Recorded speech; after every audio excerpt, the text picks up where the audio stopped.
ස්වාමීන් වහන්සේ ඔබ සමග වනසෙක්වා. ඔබ සමගද වනසේක්වා. ජාන්තුමාගේ සුද වූ සුවිශේෂයෙන් පුටාගත් කොටසකි. ස්වාමිනී ඔබ වහන්සේට මහිමය වේවා. එවිට ජුදෙව්වරු ඔවුනොවුන් අතර විවාද කර ගනිමින් මෙම නිසා ඔහුගේ මාංශය අනුභව කරන පිණිස අපට දෙන්නේ කෙසේ දැයි කිය. එබැවින් ජේසුස් වහන්සේ ඔවුන් මෙසේ ඇමතුසේක. ඒකාන්තයෙන්ම මම ඔබට කියමි. ඔබ මනුෂ්‍ය පුත්‍රයාණන්ගේ මාංශය අනුභව නොකරන්නහු නම් ඔහුගේ රුධීරය පානය නොකරන්නහු නම් ඔබ තුල ජීවනය නැත. යමෙක් මාගේ මාංශය අනුභව කරන්නේද මාගේ රුධිරය පානය කරන්නේද ඔහුට සදාතන ජීවනය ඇත. තවද මම ඔහු අන්තිම දවසේදී උත්ථාන කරන්නෙමි. මන්ද මාගේ මාංශය සැබෑ ආහාරය වේ. මාගේ රුධිරය සැබෑ පානය වේ. මගේ මාංශය අනුභව කරන මගේ රුධිරය පානය කරන තැනැත්තේ මා තුල ජීවත් වන්නේය. මම ද ඔහු තුල ජීවත් වන්නෙමි. ජීවමාන පියාණන් වහන්සේ මා ඉවා වදාළ බැවින් පියාණන් වහන්සේ නිසා ජීවත් වන ලෙසම මා අනුභව කරන තැනැත්තේ මා නිසා ජීවත් වෙයි. මේ වනාහි ස්වර්ගයෙන් පහළ වූ ආහාරය වේ. එය අපේ පියවරුන් වැළඳූ ආහාර මෙන් නොවේ. ඒ ආහාරය වැළඳූ ඔවුහු මලහ. ඒ මේ ආහාරය වැළඳෙන තැනැත්තේ සදාහටම ජීවත් වන්නේය. එහෙත් මේ ආහාරය උන්වහන්සේ කපර්නාමුවේ ධර්මශාලාවෙහි උගන්වමින් සිටියදී මේ සියල්ල වදාළසේක. ස්වාමීන් වහන්සේගේ ජීවනදායක සුභාරංචිය නම් මෙසේය. ක්‍රිස්තුනි ඔබ වහන්සේට ප්‍රශංසා වේවා. මගේ ප්‍රේමාන්තනේ ඉස්සරහා ගොඩාක් ඉඩ තියෙනවා. පල්ලිය පුරවම පිටිපස්සේ මේ නෑ ඉස්සරහට ඇවිල්ලා හිස් ගොඩක් වගේ පේන්නේ. ඒක නිසා හර්තාල් නිසා වෙන්නේ නැති අද මිනිස්සු ගොඩාක් අඩු වෙලා තියෙනවා. දේව වචනය බෙදාගන්නේ මුලින් ඒකට හේතුවක් එක්ක ජීවනදායක භෝජනය මමයි ඒ තමයි සැබෑ ආහාරය කියලා කියද්දී මගේ ආදර ප්‍රේමාන්තයනි වතර මේ වචනය ගැන ඔබට කියා දෙන්නේ නැතුව සප්‍රසාද වහන්සේ ලබන එක අපරාධයක්. සමහරවිට ඔබට වේලාසනින් යන්න ඕනේ ඇති. නමුත් මේ වචනය අපි අයිති කරගන්න ඕනේ. ඒකේ තේරුම අයිති කරගන්න නම්. ඊට පස්සේ අද අපි විශේෂයෙන්ම සුවය අද උදේ ඉඳන් මග පෙන්වීම තියෙන්නේ සුවය ඉල්ලලා යාඥා කරන්න. එතකොට අද දවසේ ඒ සුවය ලබන්නට මේ ජීවනදායක භෝජනය ඒ ආහාරය ඔබගේ ජීවිතයේ ජීවනය දෙන තැනකට එන්නට වෙනවා. එතකොට ඒ අත්දැකීම ගන්නයි අද මේ වචනයත් එක්ක අපි ගැඹුරු ගමනට යන්නේ. ඒකම සුදාත්මාගමනයට අපි සූදානම් වෙන ගමනේ ඉන්නේ. මගේ ආදර ප්‍රේමාන්තයනි ස්වාමින් වහන්සේගේ වචනේ තියෙන ලස්සන තමයි මොකක්ද? උන්වහන්සේ කියන්න තියෙන දේ කියනවම තමයි. ඒක උන්වහන්සේ ඩයලූට් කරන්නේ නැහැ. ඒක දියාරු කරන්නේ නැහැ. ඒක මිනිස්සු කැමතිද අකමැතිද කියලා කතන්දරයක් නැහැ. උන්වහන්සේ කියන දේ කියනවමයි. මොකද උන්වහන්සේට ඕනේ නැහැ අවස්ථාවාදීව ඔබව මාව හුරතල් කරන්න. හුරතල් කරලා චාටු බස් දීලා වැඩ කරගන්න උන්වහන්සේට අවශ්‍ය නැහැ. මොකද උන්වහන්සේ ඔබගෙන් කිසි දෙයක් බලාපොරොත්තු වෙන්නේ නැහැ. පෞද්ගලිකව. ඒ නිසා උන්වහන්සේ මේ ලෝකයට ආවේ ඔබව පෝෂණය කරන්න. අපි යහපත් ඉන්දියාගේ ඉරිදට යන්නේ ලබන සතියේ. එතකොට උන්වහන්සේ ඔබ පෝෂණය කරද්දී එළුවෝ හරක් මගේ ප්‍රේමාන්තේනි තේරුණාද කියන එක පාප්ප ගාපු පෝස්ටර් ඉනම්මත් කනවනේ නේ. උට ගානක් නැහැ මොනවද කන්නේ ඉඳුල්ල ජරාව ඔක්කොම දෙයක් බෑ කියාගෙනම කනවා. තේරුණාද කියන්නේ. ඉතින් ඒක නිසා එක සැරයක ඔය JVP කලබල කාලේ JVP පෝස්ටර් ගානේ ඔක්කොම ගලවනවා. දැන් මේක අල්ලන්න දෙන්නම් කියලා රෑන් ඉදි මරාගෙන JVP සමාජිකයෝ බලාගෙන නැද්දි එළුව සෙට් එකක් ඇවිල්ලා රෑට ඔක්කොම අර උණුණු පාප්ප පිටින් ගලවන කන්නේ. තේරුණාද කිය මොනවා කරන්නද හැරලා ගෙලුවනේ. ඒකසේ වෙද ඉතින් බැටළුවෙක් ඇවිල්ලා කන්නේ ෆ්‍රෙෂ් ග්‍රාස් විතරයි. ඌ ඇවිල්ලා කන්නේ නැවුම් තනකොළ විතරයි මගේ ප්‍රේමාන්තේ. ඒතර උට ෆීඩ් කරන එක ලෑස්ති නැහැ. ලේසි නැහැ. ඒ නිසා තමයි එඬේරා නිරන්තරයෙන් ගමනක ඉන්නේ. හොඳ නිල් තන ගොල්ලවල් හොයාගෙන ඌ අරගෙන යන. ඒ නිසා ඔබ එළුවෙක් නම් ඕන ජාජාරාවක් අයි ඔබ බැටළුවෙක් නම් උන්වහන්සේගේ වචනය හරිම වචනය ඔබ අනුභව කරන්නේ මගේ ප්‍රමාන්තයනේ. එතනදී එනිසා ස්වාමීන් වහන්සේ හරිම ජීවනදායක භෝජනය සැබෑ ආහාරය මෙයයි. ඒ මොකක්ද? උන්වහන්සේගේ වචනය මාංශගත වෙන තැන. දිව්‍ය පූජාවේ තමයි මේක හරි ලස්සනට වෙන්නේ. සම්පූර්ණ එම්මාවුස් ගමනක් දිව්‍ය පූජාව කියලා කියන්නේ. සම්පූර්ණ එම්මාවුස් ගමනක් කියලා කියන්නේ එම්මාවුස් ගමන ලුක්තුමාගේ 24 නිකන් ඉන්න වෙලාවට කියවලා බලන්න. ලුක්තුමා 24 තේරුණාද කියන එක. දැන් නිවුස් අහනවා මොකද්ද ජනාධිපති මන්දිරේ පාර්ලිමේන්තු ඉදිරියේ සෙනග මොනවද කරන්නේ? දැන් කඳුළු ගාස් ගැහුවා. දැන් ඒක හතර වටින් වට කරලා තියෙන්නේ. නැද්ද? මේ ඔක්කොම ගාන්ට අප්ඩේට්ස් ඔක්කොම බලනවානේ. නැද්ද? ඒක අතරවාරයේ මේ වගේ පොඩක් කියවලා බලන්න. මගේ ආදර පෙම්වන්තයනි, එතකොට එයාලා ජෙරුසලමෙන් යනවා එම්මාවුස් වලට කඩා වැටිච්ච තැනක.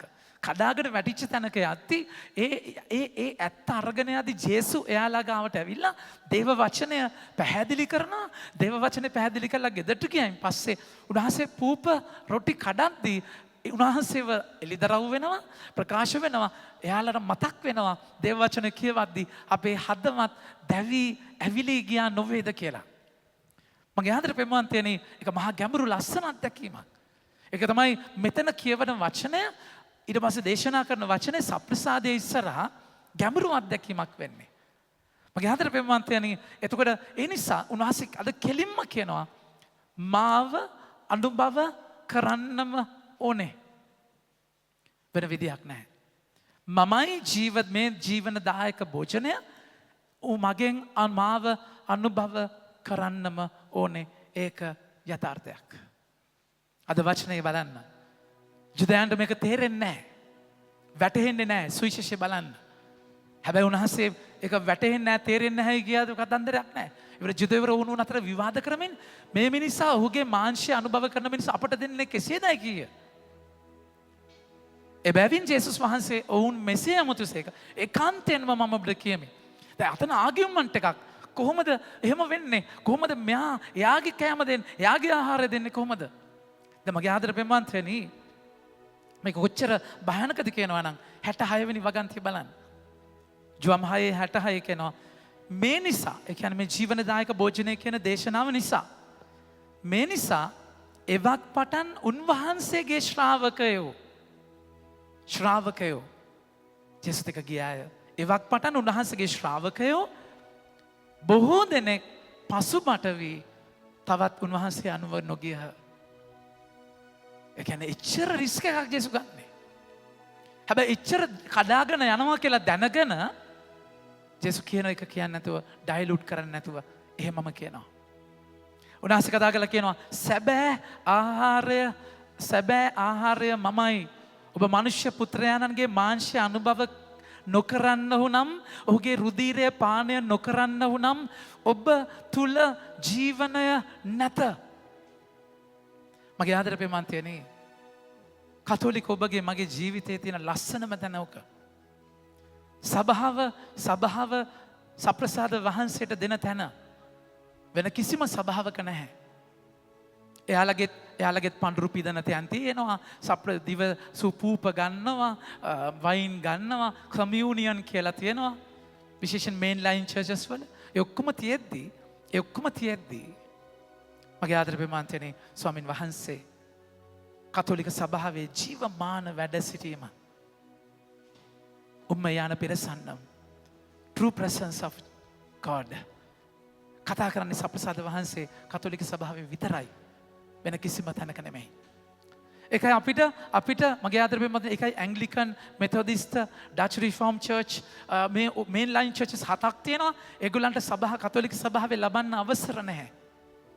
මොකද අපි විශ්වාස කරන තලයේ කිසිම සභාවක විශ්වාස කරන්නේ නැහැ සප්‍රසාද වහන්සේ.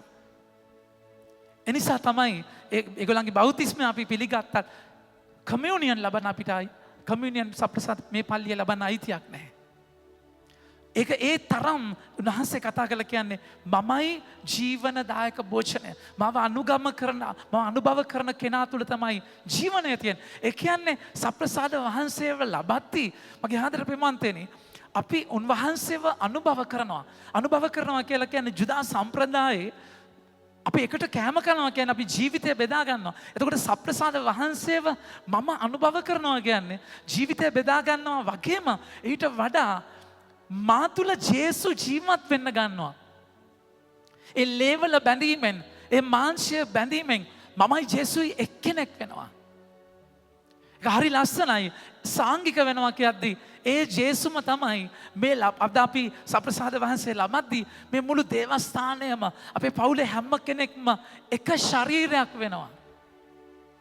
ඒ ශුද්ධාත්මය අනුව ඔබ මාව අපි එක එක්කෙනාට කනෙක්ට් කරනවා. ඒක හරි ලස්සන ගැඹුරු අත්දැකීමක්. මගේ ආදර බෙමන්තෙනි ඔබ හිතන්න මේ අරගලය කියන තැන ජනතාව කොච්චර එකමුතුයිද? කම්තුළු බෑස් ගානවා. දැන් අලුත් එකක් තියෙන්නේ අහසට ගහන්නේ. ඉතින් නන්නත්තරයි මිනිස්සු. ඊට පස්සේ ගානවා ෆයර් බ්‍රිගේඩ් එකේ වතුර ප්‍රෙෂර් එකෙන් අල්ලනවා. ඒක වදිදි තුවාල වෙන තරමට වදිනවා. හැබැයි ඒත් එයාලා එක අරමුණක ඉන්නවා. ඒක ලෞකික අරමුණක්.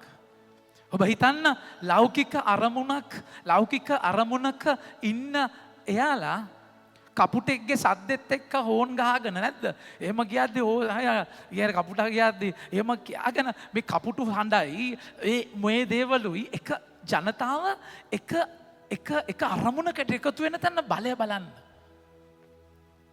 මේක ස්පිරිචුවලි ගත්තාම සප්‍රසාද වහන්සේ ලබන ඔබගේ මාගේ සාංගිකත්වයේ තියෙන ගැඹුර බලන්න.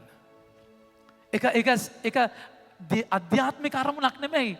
එක ස්පිරිචුවල් බොන්ඩ් එකක් නෙමෙයි. එක ජනතාව අතර තියෙන මනුස්සත් භවයේ තියෙන එකතුවක්.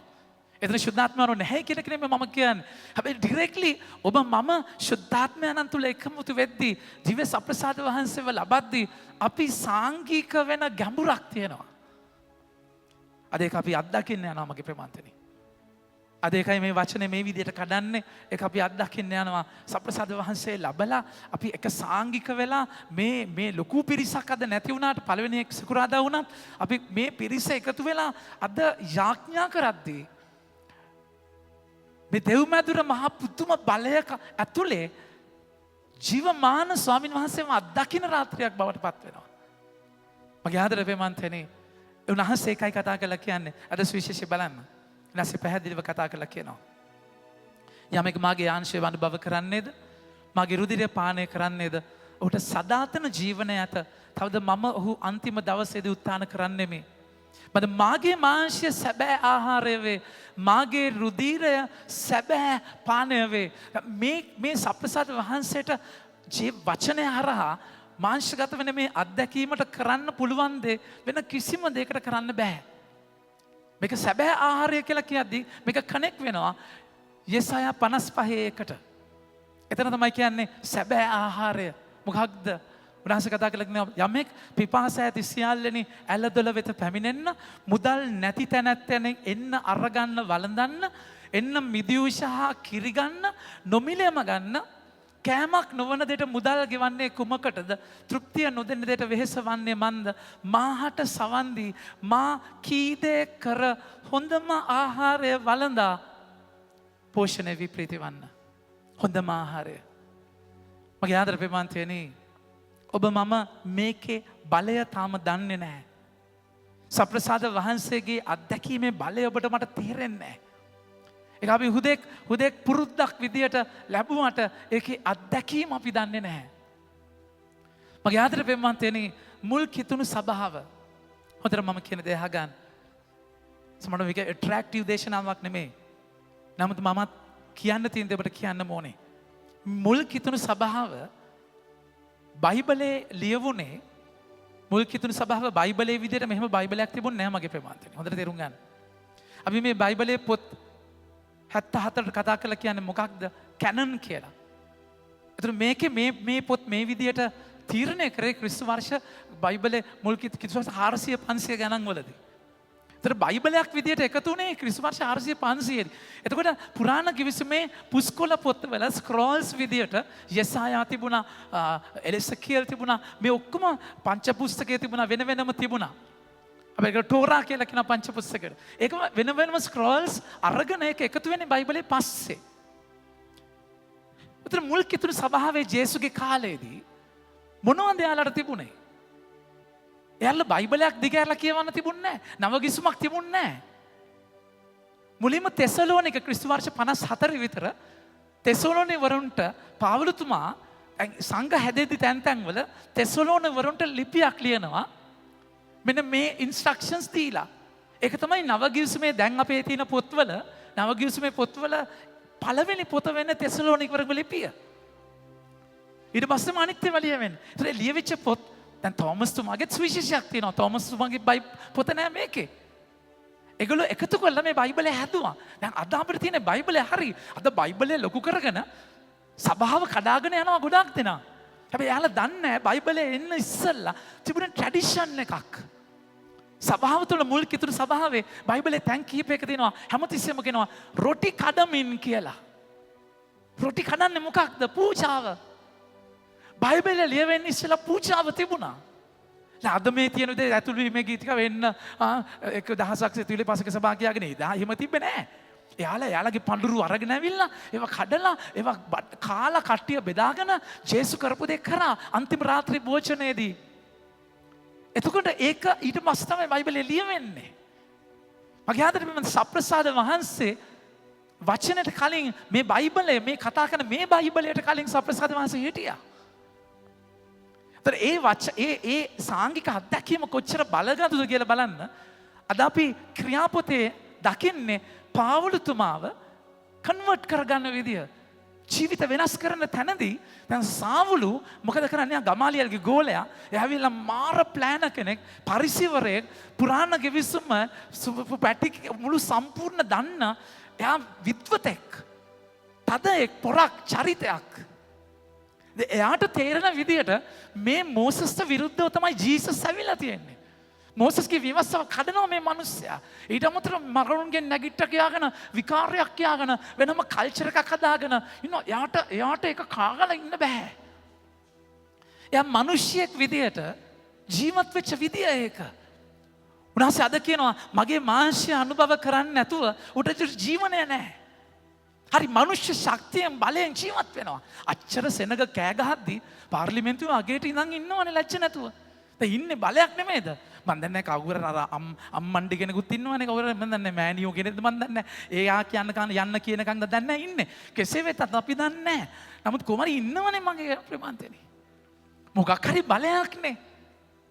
ඉතින් කොහමද ඉන්නවා? විලි ලැජ්ජාවක් නැතුව ඉන්නවා. නැද්ද? උණ්ඩුක පුච්චියත් එක්කම ලැජ්ජාව ඉන්ද්‍රියකුත් නැතුව ඇති. තේරුණාද මෙච්චර මුළු සෙනගක් කියද්දි. තේරුණාද කියන එක? එහෙම බලයකුත් තියෙනවා. ඒතර ඔබට ජීවත් වෙන්න පුළුවන් ලෞකික තලයෙන්. හරි. හැබැයි ඔබට ජීවත් වෙනවා කියන එක ලෞකික තලයට එහා ගිය තලයක්. ජීවනය නැහැ සප්‍රසාද වහන්සේ නැත්තම්. වචනයත් එක්ක නැත්තම් ජීවනය නැහැ. දැන් පාවුලතුමා සාවුලු කියන චරිතය තීරණය කරලා ප්ලෑන් ගහලා නායක පූජකයාගේ ලියුම් අරගෙන දමස්කයේ ඉන්න ඒ හැතිකරයව නැත්නම් ඒ කිතුණු කියන හැතිකරයව අරගෙන ජෙරුසලමට ඇවිල්ලා සුන්නත් දූඩි කරන්න බලය අරගෙන සැලස්ම අරගෙන අස්සේ පිටේ මහා අධිකාරී බලයකින් යන දමස්කයට යන ගමන. හැබැයි ජීවනයක් නැහැ. එනිසා අපි ජීවත් වෙච්ච බලයෙන් අර කන්ටැක්ට් එක අර ඉන්ෆ්ලුවන්ස් එක මේ බලය මගේ ඉඩම මගේ දේවල් එක ජීවත් වෙන උනා කියලා ජීවනය එතන නැහැ මගේ ප්‍රේමාන්තේ. ප්‍රතිම ගොඩාක් කරන්න පුළුවන්. ඔබගේ ශක්තියෙන් ඔබට පෞරුෂයක් තියෙනවා නම් ඔබගේ කැපැසිටි එකක් තියෙනවා. මිනිස්සෙක් විදියට හැමෝටම හම්බෙච්ච කැපැසිටි එකක් ධාරිතාවක් තියෙනවා. ඒ ධාරිතාවෙන් ඔබ වැඩ කරගෙන යන්න පුළුවන්. හැබැයි මතක තියාගන්න ජීවනයක් නැහැ. කොච්චර හැබැයි ජීවනයේ ජීවත් වෙච්ච මිනිස්සු කිතුනුව කියලා කියන්නේ සප්‍රසාද වහන්සේ ජීව වචනයත් එක්ක ජීවනයේ ජීවත් වෙච්ච මිනිස්සු. එයාලා ජීවත් වෙච්ච විදිහක් තියෙනවා. බලන්න ක්‍රියාපොතේ 9 වෙනි පරිච්ඡේදයේ පුතේ කියවගෙන යන්න වචනය පළවෙනි වගන්තිය සිට. එකල සාවුල් තවදුරටත් සමිඳානන් වහන්සේගේ ශ්‍රාවකයෝ මරා දමන පිණිස ඔවුන්ට විරුද්ධව තර්ජනය කරමින් සිටියේය. ඔහු උත්තම පූජකයා වෙත ගොස් ඒ ඇදහිල්ලට අයත් පුරුෂයන් හෝ ස්ත්‍රීන් හෝ සම්බ වුණොත් ඔවුන් අල්ලා ජෙරුසලමට ගෙන එන පිණිස දමස්කයේ ධර්මශාලාවට ඉදිරිපත් කිරීම සඳහා ඔහුගෙන් බලපත්‍ර වෙල් ඉල්ලා ප්ලෑන් ගත්තුය. ස්ට්‍රැටජි නේ. වෙල් ප්ලෑන්. එයා කරන්න ඕනේ විදියට ගානට ලියකෙවි ඔක්කොම ලෑස්ති කරගෙන කාටත් ඇඟිල්ල දික් කරන්න පුළුවන් බැරි විදියට මේ ප්ලෑන් එක අරගෙන යන්නේ. යනවා. යද්දි මොකද වෙන්නේ මගේ ප්‍රමාන්තනේ? මෙසේ ඔහු ගමන් කරමින් දමස්කයට ලං වූ කල හදිස්සියෙන් අහසින් ආලෝකයක් ඔහු අවට බැබලිනි. ඔහු භ්‍රාන්තව බිම වැටුනේය. අස්සයාගේ පිටින් වට්ටනවා එළිය. ස්වාමීන් වහන්සේ එයාලගේ ජීවිතයට රිංගන විදිය බලන්න. ඔය මනුෂ්‍ය ශක්ති මනුෂ්‍ය බලය අයි නන්නත්තාර වෙලා යන උන්වහන්සේගේ එක හුලං පාරකට. එක පැරඩොක්ස් එක කන්ට්‍රඩික්ෂන් එක පරස්පර විරෝධී කම ඇවිල්ලා එයාව අන්ධ වෙන්නේ එළියෙන්. ඒකයි සුවිශේෂී උන්වහන්සේ කතා කරලා කියන්නේ. ඔබගේ එළිය අඳුරක් වුණොත් මොකද කරන්නේ? ඔබගේ එළිය අඳුරක් වුණොත් මගේ ආදර බෙමන් තෙනේ කෙනෙකුගේ ජීවිතේ එළිය වෙන්න තියෙන තැනේම අඳුර නම් මොනතරම් කාලකන්නිකම. දැන් දේව වචනය මෝසස්ගේ ව්‍යවස්ථාව කවදාවත් ජේසුට පටහැනි වෙච්ච දෙයක් නෙමෙයි. ඒ ව්‍යවස්ථාව ජේසුගේ ජීවිතය ගැන කතා කරේ හරි දැක්මෙන් දැක්. ඒ ව්‍යවස්ථාවම අරගෙන පුරාණ ගිවිසුමම අරගෙන ජේසුගේ ගමන ඒ මග යන අය මරන්න ගත්ත සැලැස්මක් එයාගේ එළිය අඳුරක් වෙලා. මගේ ආදරෙම සමහර වෙලාවට උන්වහන්සේ ඔබට මට ගොඩ යන්න දෙන කෙනාව ඔබ විනාශයට පාවිච්චි කරගෙන ඈතර වෙන්න දෙන්නේ. හැබැයි ඔබ නතර වෙලා යත් එක්ක. එනිසා අපරාධයක් ඔබගේ එළිය අඳුරක් වුණොත් පාවුලතුමාට තේරුන්නේ මේ කනේ පාර වදිනකම් මේ ඔළුවටම ගහනකම් තේරුන්නේ ඒ ගමන නන්නත්තර වෙලා එයාගේ අස්සගේ පිටින් වැටිලා එයාගේ ප්ලෑන් එක අසාර්ථක වෙලා ඒක හිතා ගන්න බැරි වේද නන්නත්තර වෙච්ච තැන තමයි එයාගේ ඇස් හැරෙන්නේ. To love your zero. මගේ ආදරේ ප්‍රේමවන්තනි ඔබගේ ජීවිතේ සමහර වෙලාවට හිතා ගන්න බැරි තැනක ඔබ වටනවා ස්වාමීන් වහන්සේ. ඒ ආදරේ නිසා හිරුවෙලිය මැටි ගල් කරනවා ඉටි දිය කරනවා වගේ. ඒ ආදරය ඔබව නන්නත්තර කරනවා එක තැනකදී. අර අස්සයාගේ පිටෙන් බලමින් මහසින් ආලෝකයක් ඔහුවට බැවිලනි ඔය බාන්තවි බිම වැටුනේය. බිම වැටෙද්දී මගේ ආදර ප්‍රේමවන්තනි. ඉගෙන අර සාවුලුගේ තිබ්බ අධිකාරී බලය, ඒ කන්ටැක්ට්ස්, ඒ ප්ලෑන්, සැලසුම් ڇප්ප වෙනවා.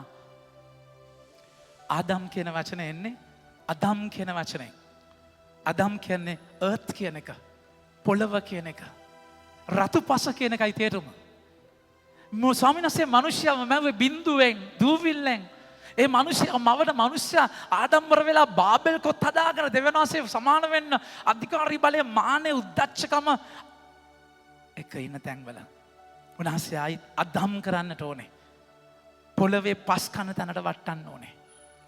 මගේ ආදර ප්‍රේමවන්තනි සමහරට ඔබ හිතා ගන්න සැලසුම් පෞල් ජීවිත ඔබගේ ප්ලෑන්ස් ඔබගේ මේවා ඔබ හිතා ලස්සනට ප්ලෑන් කරගෙන ගිහිල්ලා එක තැනකදී හෙන ගහනවා. හිතා ගන්න බැරි විදිහට ඔබ මම වැටෙනවා. කිසිවෙක් ඔහුට කිසිවක් නොදුන්නා කියද්දී ජෝන් 15 අගේකරු පුත්‍රයාට කිසිවෙක් ඔහුට කිසිවක් නොදුන්න තැන හරි සී කල්පනාවට එන්නේ. Pain is a teacher. ඔබට ජීවිතේ වේදනාව ඔබට උගන්වන දෙයක්. හරි ලස්සනට උගන්වන දෙයක්. වේදනාවට තරම් කාටවත් කියා දෙන්න බෑ. බුදුහාමුදුරුවෝ වේදනාවෙන් ඉගෙන ගත්ත ශ්‍රේෂ්ඨයෙක්. දුකට කාරණාව මොකක්ද? චතුරාර්ය සත්‍ය. මගේ ආදර බිමන්තර ඒක නිසා බුදුහාමුදුරුවෝ මාලිගාවේ හදන්නේ සිද්ධාර්ථව වේදනාව පෙන්වන්නේ නැතුව. ඒ තාප්ප උස්සලා හදන්නේ ලෝකේ දුක පෙන්වන්නේ නැතුව. එදා කියන එක සිද්ධියකින් දුක ඒ තේරුම අඳුර ගන්නවා. Pain is a teacher. මගේ ආදර බෙමන්තිනේ මේ සාවුලුව බිමට වට්ටලා බලන්න කතා කළා කියන දේ සාවුල් ඔබ මට පීඩා කරන්නේ මන්ද. ඔබ මේක හිතුවොත් මේක මහා ගැඹුරු වචනයක්. ජේසු කතා කරනවා කියනවා. ජේසු ස්වාමීනි ඒ කවුද කියලා අහද්දී ස්වාමීනි ඔබ කවරෙක්ද ඇසිය මම ඔබ විසින් පීඩා කරනු ලබන ජේසුස්ය. දැන් මම ආදර ප්‍රේමවන්තනි දැන් සාවුලතුමාද ජේසුට කසෙන් ගැහුවේ. සාවුල ජේසුට ඇන ගැහුවේ. සාවුලද ජේසුට පාවා දුන්නේ. මෙතන සමානත්වයක් නැහැනේ. ජේසුත් එක්ක කිසි ගනුදෙනුවක් සාවුලට තිබුණේ නැහැනේ. සාවුල පීඩා කරේ කිතුණුවන්ටනේ. ජේසු අදහන අයටනේ. මොකක්ද ඒතර මේ කතන්දරේ? කිතුණුවන් කියන්නේ ජේසුගේ මාංශය අනුභව කරන අය. උන්වහන්සේගේ රුධිරය පානය කරන අය සප්‍රසාදික ජනතාව ඒ රුධිරය මාංශය අනුභව කරද්දී ඔබයි ස්වාමීන් වහන්සේ එක්කෙනෙක් වෙනවා. ඒතර ඔබට රිදෙද්දී උන්වහන්සේට රිදෙනවා. ඔබට අඬද්දී උන්වහන්සේ අඬනවා. ඔබයි මමයි මම දුක් විඳිද්දී උන්වහන්සේගේ දුක් විඳින්නට යාව ජීව වෙනවා සම්බන්ධ වෙනවා. මගේ ආදර ප්‍රේමවන්තනි මේක මා ගැඹුරු බැඳීමක්. ජේසුස් සාවුලට කතා කරනවා. එයා පීඩා කරද්දී දමස්කේ කිතුණුවන්ට සාවුලට කතා ඔබ මටයි පීඩා කරන්නේ. ඔබ සාවුලුන්ට කසෙන් ගහද්දී උගේ බෙලි කපද්දී මටයි රිදෙන්නේ මගේ ශරීරය මම හිස ඒ අවයව එක වෙන්නේ සප්‍රසාදය තුලයි.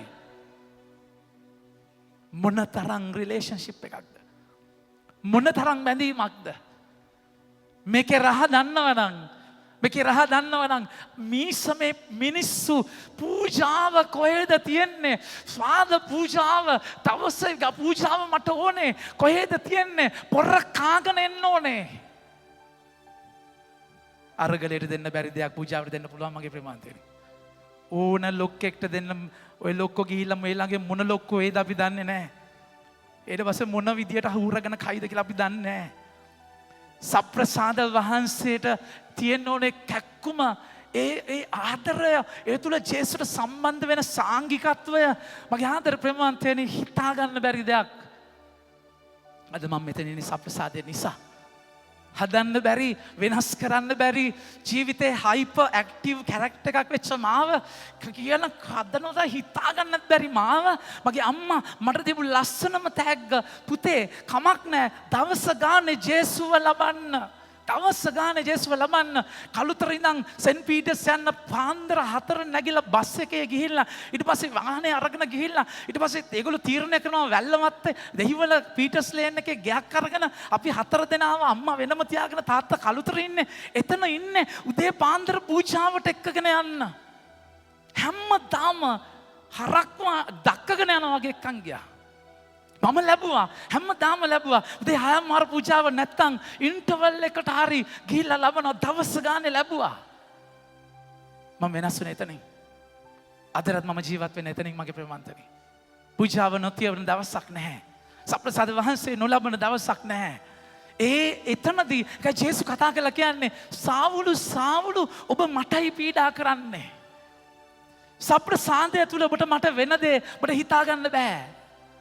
ජීවමාන ස්වාමී එකයි ජේසු කියන්නේ මම මේ තමයි සැබෑ ආහාරය මේ තමයි සැබෑ පානය. ඉතින් එහෙනම් වෙන විදියක් නැහැ. උඹලා ගියත් මට කරන්න දෙයක් නැහැ. අතහැරියත් කරන්න දෙයක් නැහැ. මට මේ අභිධර්මය මේ යථාර්ථය මේ ටීචින් එක මට දියාරු කරන්න බෑ. කොච්චර වැදගත්ද මේ තැන. මගේ ආදර ප්‍රේමවන්තයනි ස්වාමීන් වහන්සේ සාවුල්ට කතා කරන්න එතනයි. ස්වාමීනි මම ඔබ විසින් පීඩා කරන ලබන ජේසුස්ය නැගිට නුවරට ඇතුළු වන්න ඔබ කළ යුතු දේ ඔබට කියනු ලබන්නේ ඇයි ඒ හඬ පැවසිය. ඔහු සමග ගමන් කළ මිනිස්සුන්ට ඒ හඬ ඇසුණු නමුත් ඔහු කිසිවක් නොදැක්ක තෘෂ්ණිම්භූතව සිටියෝය. සාවුල් නැගිට ඇස්සැරිය කල ඔට කිසිවක් පෙනුනේ නැත. 100% ඩිපෙන්ඩ් වෙනවා. 100% යැපෙන්න වෙනවා. එයා දැක්ක දේවල් ඔක්කොම ඉවරයි. එයා හිතාගෙන හිටිය දේවල් ඉවරයි. එයාගේ සැලසුම් ඉවරයි. එයාගේ දැක්ම ඉවරයි. එයාගේ ප්‍රතිපත්ති ඉවරයි. එයාගේ හැමදේම ඉවරයි. කරන්න දෙයක් නැහැ. වෙන කරන්න දෙයක් නැහැ. හඬට කීකරු වෙන්නම වෙනවා. අපි ඇස් වහගෙන ඉන්නේ නැද්දි අපිට පේන දේ වෙනස්. ඇස් අරගෙන කටවල් අරගෙන ඉන්න තැනට වඩා අපි ජීවිතේ වහගද්දි ඇතුලෙන් ඇස් දෙක වහගෙන කට පියාගත්තාම උනාසගේ හඬ ඇහෙන තැන වෙනස්. ඒක ඇස් දෙක වහගෙන දකින්න පුරුදු වෙන්න. ජීවිතේ මේ අපි දකින දෘෂ්ටිය ඔබගේ ඇස සිරුරේ පහන එය අඳුර වුණොත් මුළු සිරුරම අන්ධකාර වෙනවා. ඒ නිසා අපි දකින දේ අපේ උපකල්පන නිගමන වැරදි. අපි ජජ්මන්ට්ස් වැරදි. මගේ ආදරේ මම හිතන විදිය වැරදි. ඒ නිසා තමයි ඇස් පියාගන්න වෙන්නේ. ඒකයි පවුලුව අන්ධ කරේ. කිව්වට අහන්න නැතිකොට අන්ධ කරලා පේන්නේ නැති තැනක. යාඥාව ඔබ ඇස් පියාගෙන යාඥා කරනවා කියන එක අතිශයින් වැදගත්. ඒ ඇස් පියාගෙන ඔබ දකින්න පුරුදු වෙන තැනකදී ඕනම යාඥාවකදී ඔබ ඇස් දෙක පියාගෙන ඔබ විමසන තැනකදී ප්‍රශ්නයක් කතා කරද්දී ඔබගේ හස්බන්ඩ්ගේ වයිෆ්ගේ අතින් අල්ලගෙන ඇස් දෙක පියාගෙන ජේසු මට පෙන්වන්න දේ අහන එක වැදගත්. ඔබගේ දරුවාගේ ප්‍රශ්නේදී ඇස් දෙක පියාගෙන ජේසුව ඇහෙන්න සලස්වන එක වැදගත්. හැමතිස්සෙම ඇස් ඇර නිවුස් බල ලෝකේ තලයෙන් ජජ් කරන එකට වඩා මගේ ආදර ප්‍රමන්තනි දවස් 3ක් ඉන්නවා පවුලතුමා. දවස් 3ක් පේන්නේ නැතුව. ඒ දවස් 3 තමයි හරියටම දැක්කේ. හරියට ජේසුස් මැරිලා ගල්ලෙනේ හිටිය දවස් 3 වගේ. ජෝනා තල්මහගේ බඩේ හිටිය දවස් 3 වගේ. පවුලු ඒ කට්ට කලුවරේ ඒ ගල්ලෙන ඇතුලේ වගේ තල්මහගේ බඩේ වගේ සාවුලු ඉන්නේ ඇස් දෙක පියාගෙන. ස්වාමීන් වහන්සේ කතා කරන්නේ එතනට. මගේ ආදර ප්‍රමන්තනේ හුතුන් දවස් 3ක් ඇස් නොපෙනී නමින් වගන්තිය ඇස් නොපෙනී නොකා නොබී සිටියේය. නිරාහාරය බඩ පුරව ගන්න සැප දෙන්න ඇඟට ශරීරයේ මාංශය පිනව ගන්න තැන කඩලා එක්වරු ඉඳලා ඔබ ඇඟ ඊළන දේ ආසදේ කැප කරලා අඩු ගන්න සිකුරාදා හරි මස් ටික කන්න නැතුව ඉඳලා මස් මාළු කන්න නැතුව සිකුරාදා හරි මේ පුංචි කැපකිරීම කරලා සප්‍රසාද වහන්සේ ලබන්න පැයකටවත් ඉස්සෙල්ලා කන්න නැතුව ඉඳලා මගේ ප්‍රේමවන්තනි සූදානම් වෙලා මේ බඩ හිස් කරගෙන ඔබ ජීවිතේ අතුලාන්තයේ හිස් කරගෙන ජේසුව ලබන්න සූදානම් වෙන තැන ඒ සප්‍රසාදයේ බලය ඔබ වෙනම විදියකට විඳින්නට යනවා. අවසානයේ වචනේ කතා කරනවා. දමස්කේ අනනියස් නම් එක්තරා ගෝලයෙක් සිටියේය. පුතේ කියවගෙන යන්න. ස්වාමින් වහන්සේ උට දර්ශනය වී අනනිය හැමෝම කියවන්න. ඔහු ඇමතුසේක. ස්වාමිනේ මම මෙහි යයි ඔහු කීහ. සමිදායන් වහන්සේ ඔහුට කතා කොට නැගිට කෙලින් නම් වූ වීදියට ගොස් තාර්සියසී වැසියකු වූ සාවුල් නම් කෙනෙකු ගැන ජූදස්ගේ ගෙදරින් විමසන්න. ඔහු යාඥා කරමින් සිටී. තමාට පෙනීම ලැබෙන පිණිස අනනියස් නම් මිනිසෙකු පැමිණ තමා පිට අත්බොනු ඔහුට දර්ශනය වී යයි වදාළසේක. කනෙක්ෂන් බලන්න. අනනියස් ඒ පැත්තෙන් ශුද්ධාත්මයන්ව කතා කරනවා. මේ පැත්තෙන් සාවුලට කතා කරනවා. ඒ සම්බන්ධතා ඇති කරන විදිය මගේ ආදර අනනියස් පිළිගන්න කැමති නැහැ. අනනියස් කියනවා මේ ඔබගේ ධාතුන එහෙත් අනනියස් උත්තර දෙමින් ස්වාමීනි මේ මිනිසයා ජෙරුසලමේ ඔබගේ ශුද්ධවරයන්ට කොපමණ හිංසා පීඩා කළේදයි බොහෝ දෙනෙකුගෙන් ඇසීමි. මෙහිදී ඔබගේ නාමයෙන් යාඥා කරන සියල්ලන් අත්අඩංගු ගන්න ඌ නායක පූජකයන්ගේ බලය ලැබ සිටී කිය. ඒත් ස්වාමින් වහන්සේ කතා කොට යන්න මන්ද ඔහු මාගේ නාමය විජාතීන්ද රජුන්ද ඊශ්‍රායල් පුත්‍රයන්ද ගෙතගෙන යාමට මා විසින් තෝරාගත් යාත්‍රාවක කියලා තියෙන්නේ භාජනයක ට්‍රාන්ස්ලේෂන්කාරී වෙසල්. ඒ කියන්නේ මගේ ආදර ප්‍රේමන්තනි භාජනයක් ස්වාමින් වහන්සේ තෝරගත්ත භාජනයක්. හැබැයි ඒ භාජනය යකා පුරවලා තියෙන්නේ මමත්වය ඒ දරාමම කියන එක ආගමම කියන එක ඒව පුරවලා ස්වාමින් වහන්සේගේ දේ කරගන්න බැරිව කැපැසිටි එකක්.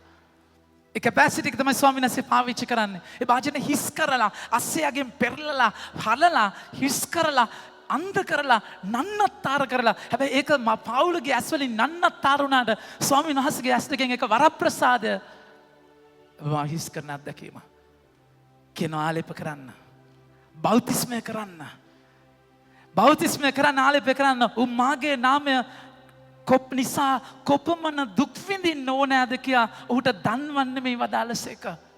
මගේ ආදර ප්‍රේමන්තයනි ඒක හිස් කරන්න උන්වහන්සේගෙන් පිරෙන්න. උන්වහන්සේගෙන් පිරෙනවා කියන්නේ ලේසි දෙයක් නෙමෙයි. ඔබට මට මිෂන් එකක් තියෙනවා. සාවුලුව පාවුලු කරලා මිෂන් එකකට he will chosen to be broken and to be given. උන්වහන්සේ මම තෝරගන්නේ කඩලා වෙනස් කරලා හිස් කරලා යවන්න.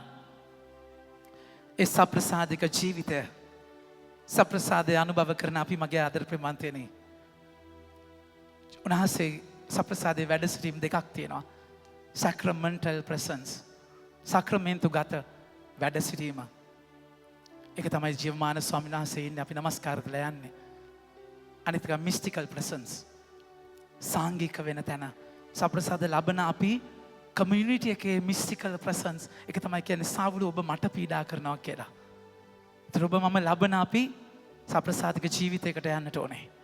ජේසුගේ නාමය නිසා දුක් විඳින කෙනෙක් සප්‍රසාද වහන්සේව ලැබුවහම අපේ කේටේ දිය වෙලා අපේ ඇඟේ දිය වෙලා චප්ප වෙලා හැපිලා ඒ කියන්නේ ක්‍රන්චින් ඇන් මන්චින් කියලා කියන්නේ ඒ කියන්නේ මාව අනුභව කරන්න කියද්දි ඒකයි මේ මිනිස්සුන්ට තේරෙන්නේ නැත්තේ අනුභව කරන්න කියද්දි ඒ අනුභව කරනවා කියද්දි මගේ ප්‍රියමන්තනේ වචන දෙකක් තියෙනවා ස්ටියෝ ඇන් ට්‍රෝගෝ කියලා ස්ටියෝ ට්‍රෝගෝ කියන්නේ අනුභව කරද්දි ඒකේ ස්ටියෝ ට්‍රෝගෝ හරියටම ඒ වචන දෙකේ මොකක්ද කියන දන්නේ එක එකක තේරුම තමයි මොකක්ද සතෙක් කනවා වගේ කන්නේ ට්‍රෝගෝ කියද්දි ඒ කියන්නේ හරි ලස්සනට පිළිවෙලට මිනිස්සෙක් කනවා වගේ ස්ටියෝ කියද්දි මගේ ආදරේ මම සමහරට ඒක දෙක වෙනස් ඇති මාරු වෙලා ඇති කමන්නේ ස්ටියෝ කියද්දි අර සිංහයේ කොටියේ ජේසු කියන්නේ ඔබ මාව එහෙම කන්නට ඕනේ එහෙම කන්නට ඕනේ හපලා කන්න ඕනේ. එකෙන් කතා කරන පූපේ හපන්න කියන එක සප්‍රසාද වහන්සේ එහෙම නෙමෙයි කියන්නේ. නමුත් ඒ වගේ මාව ජීවිතේ කඩලා චප්ප කරලා මගේ ජීවිතේ මම ඇතුලේ දිය වෙන්න ඕනේ. ඒ වගේ ඔබට මට ජීවත් වෙන්න වෙන්නේ. පරිස්සම් වෙලා අනේ සුදු පියුරුවට නැද්ද? බබාලා වගේ ඉන්න නෙමෙයි. මැරෙන්න. සප්‍රසාදේ වගේ රිතෙන්න. අගපේ ලව් ජීවිතේ කඩලා අනිත් අය වෙන වැවෙන ජීවිත. ඒකයි ආසිසිය ෆ්‍රැන්සිස් ඒකයි හරි ලස්සනට කිව්ව ජොසෙෆස් පියතුමා we can rest later අපිට පස්සේ මිය විවේක ගන්න පුළුවන්. දැන් සප්‍රසාදික ජීවිතයක බලය. එනිසා ඒ ජීවනය ලැබෙන්නේ සප්‍රසාද වහන්සේගෙන්. අපි උන්වහන්සේව ලබන්න යනවාද? ඒ ලැබීම තුළ අපිට ප්‍රාත්‍යාරය අත්දකින්නට යනවා.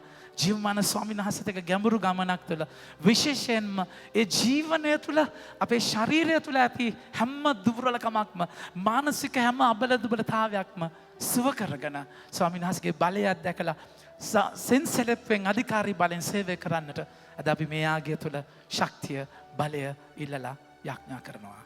ආමෙන්. පඬුරු පිදීම